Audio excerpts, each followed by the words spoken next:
So I'm Sánchez Tejerina, postdoctoral researcher at this project, and I'm going to present this talk about nonlinear chiral magnetization dynamics that we have found when excited by driving by structured laser, as Carlos has already said.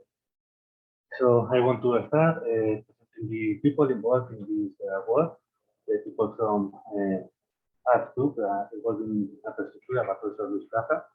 And I want also to acknowledge these two people, Luis López Díaz and Sofía Llanes from the Cinema in the University of Salamanca. I want to focus on Sofía because she was a former member of a postdoctoral researcher of Attostructura. So I essentially heard her work and I follow her advice. I want to acknowledge her for the previous work that allow me to continue on this topic. So the outline of the talk will be the following. I will start with the background and motivation. Then I will talk about the first trial we made, starting to understand what's going on, what happened when we apply this structured laser beam to a magnetic sample. Then once we know more or less what is going on, I will explain in more detail the magnetization dynamics that we have found. And then I will introduce the main results of the work, and I will pose some open questions that we want to address in the following work. I will finalize with the take-home messages. So, regarding the background, as you know, in 1996, this paper from Bourguet et al. Showed that it is possible to demagnetize ferromagnetic nickel at 10^2 time scale. So this work opened the door to a lot of other contributions, for those are just two examples. There are many more, and they are not only limited to the demagnetization of the ferromagnet, but also they are able to switch the magnetization at the 10^2 time scale by exciting to non-equilibrium state the spinal charge current, or by exploiting the inverse Faraday effect. In any case, all these studies rely on the interaction of the electric field from the laser pulse with the magnetic sample. But as Carlos has shown, it is possible to obtain isolated magnetic field isolated from the electric field.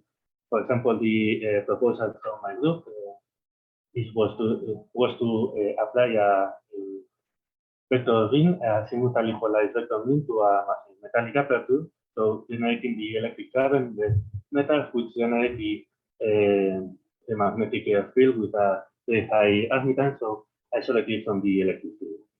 There's other proposal around the world, the proposal from the group of Corcun in Canada, also the proposal of the group of Canada in Germany. In this case, they are able to generate electric current at the nanoscale, so they are able to especially tailor the magnetic field, and particularly to obtain isolated magnetic field. So on one hand, we have that all the studies in femtomagnetism has focused on the interaction with the electric field, but it is possible to have an isolated magnetic field. So the question we want to answer is how the system behaves when we have only the magnetic field at this time scale. So the first trial we make pretty simple. We consider the longitudinal magnetic field generated by this situation. So focus on a longitudinal magnetic field on axis. The system is not responsive. We include the temperature increase because of the electric field. The system still is not responsive. And I want to stress that we were using quite a high magnetic field to solve some tests.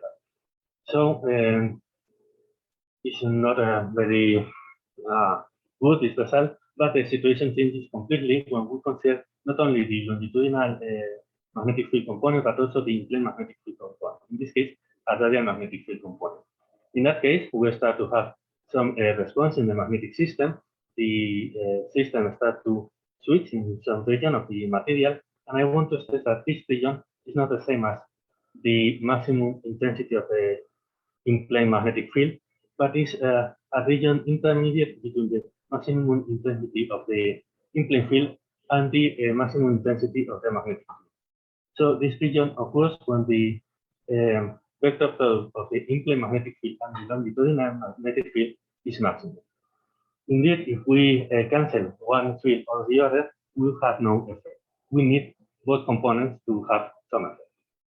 Once we have some effect, we can study in more detail as a systematic study. We observe that the effect is larger for the smaller frequency, is larger for larger magnetic field. And the most important points are the one I already commented. The effect is maximum when the vector of the after plane and in plane component maximizes, and there's no effect if the two components are in phase. So if we need to have a circularly polarized magnetic field in order to have this effect. If we cancel the phase, if we make the two components in phase, we have linearly polarized magnetic field, and we do not have any effect. So after realizing this, we start to think in terms of an equivalent field given by the vector product, equivalent field that we are going to call drift field. So when I'm going to refer to this field, which is the equivalent field that gives us this effect. So now I'm going to explain in more detail what is happening in this region where we have the effect. But in order to do that, I'm going to explain first how the system behaves when we apply a linearly polarized magnetic field. If we are neglecting the electric field contribution, we can limit our study to the dynamics of a magnetic dipole given by the Landau-Willis-Silver equation, which includes all the contribution to the effective field and also the damping. And we are going to study the effect of a 60 terahertz magnetic field with 100 of Tesla and a full width of a maximum width of the pulse of 1 picosecond. In this situation, if we apply a magnetic field along the x direction, having the magnetization along the zeta direction, a torque will appear in the y direction. So the magnetization starts to oscillate in that direction. However, with this characteristic, the magnetic resistance is essentially non-responsive. We see a small oscillation of the magnetic y component, but it's not very important.